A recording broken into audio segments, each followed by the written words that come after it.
tepatnya di Desa Lamtebah, Kecamatan Stimung, Kabupaten Aceh Besar. Dan tim gabungan dari Direktorat Tindak Pidana Narkoba Barreskrim Polri bersama-sama dengan Dirres Narkoba Polda Aceh yang dibantu oleh Polres Aceh Besar, kami melaksanakan operasi pemusnahan ladang ganja, di mana ladang ganja ini seluas 3 hektar dan kami baru saja mencabut dan membakar ladang ganja.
Tim telah menemukan ladang ganja yang bisa dilihat ada sekitar sejumlah 3 hektar.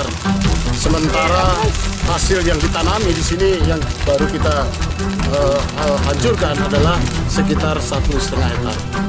Diprediksi ada sekitar 3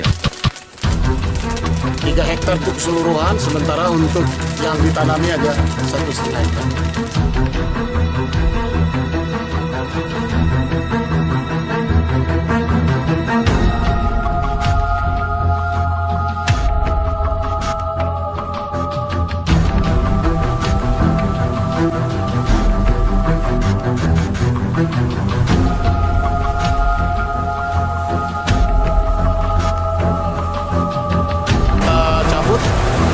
Dan anehnya lagi, tadi untuk kita balik, ketemu lagi satu TKP, kira-kira 0,5 hektar.